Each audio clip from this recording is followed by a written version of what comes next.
It's pretty. Yeah. We're on a hill. That overlooks things. Yeah. There's the bay and the ocean. And it's A very rich hill that overlooks very poor people. Yeah. Got a nice view. I wonder what that's about. It's like this condensed area of wealth and BMWs in a rather poor neighborhood. Who or what was here before the settlers came?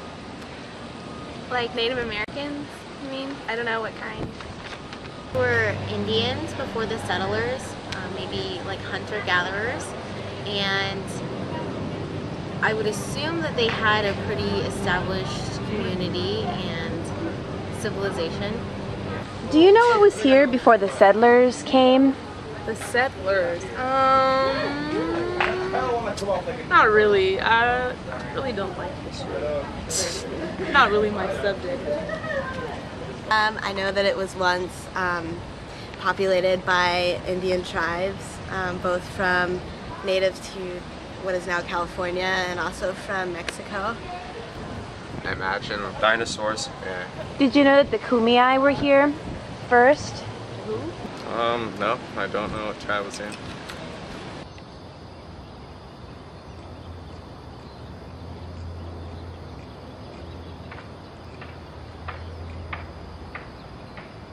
The Kumeyaay are the indigenous people who have lived in Southern California and northwest Mexico for at least 12,000 years.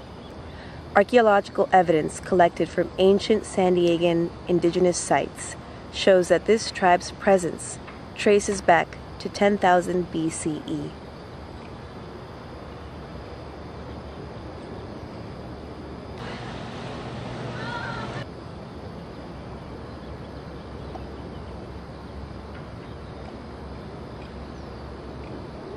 Do you know what the relationship between the native people that were here was and the people that came and colonized them?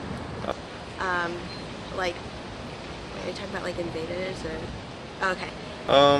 Not too much specifically. I haven't like researched it a lot, but I'm pretty sure that they just were kind of hostile towards the local indigenous people that were here, and it didn't work out in their best interest.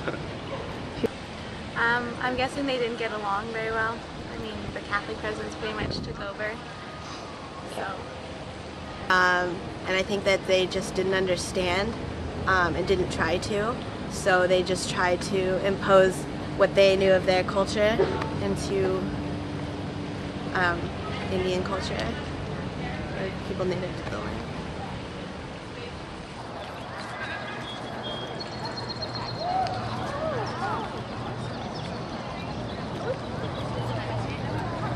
The first Spanish expedition to arrive in San Diego was led by Juan Rodriguez Cabrillo in 1542. Before the colonizers arrived, the indigenous population was 300,000. By 1776, their population had reached 150,000. Typically attacking at night, the militias would murder men, women, and children by the hundreds. After the California Gold Rush of 1848, the indigenous population was only 30,000.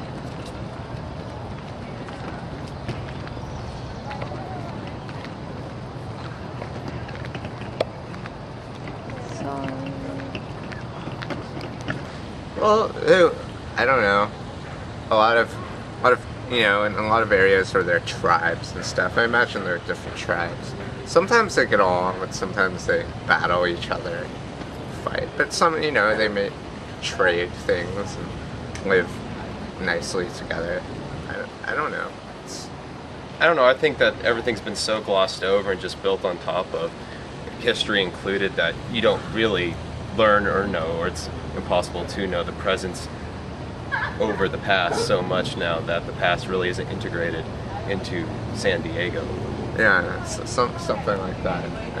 Yeah, something like that. Yeah. And there are missions like scattered about. Yeah, exactly. But I mean, that's more about Spanish colonialism than it actually is and then they about. intermarry, Yeah. and you don't really know who's there and everything. it's very Eurocentric. Yeah, it's true. Like everything's Spanish names, like you know, the Native Americans. I mean, just look at the speak architecture of Spanish. this. Yeah, Well, I mean, it's Spanish beautiful, but I mean, architecture. Yeah. I see representation of the settlers, not really the Kumeyaay Indians. When you see the statues, the crosses, and the churches, but the Kumeyaay Indians are kind of gone.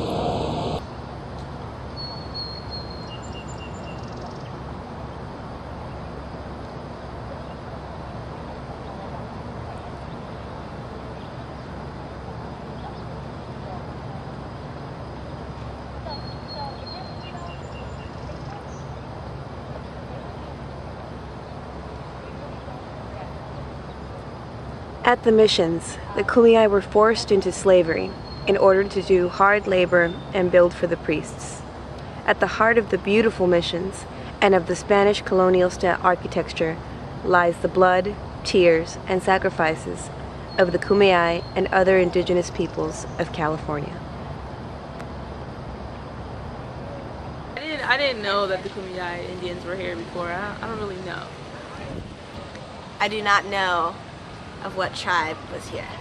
I did not know that the Kumeyaay were here before the settlers. I just don't know. I haven't had the chance to be educated. I mean, it's not like there's been like, you know, like classes or someone really been pushing at like, you know, other type of things. But I think it's kind of important, especially that we live in Southern California. We should at least know our culture and be familiar with its past.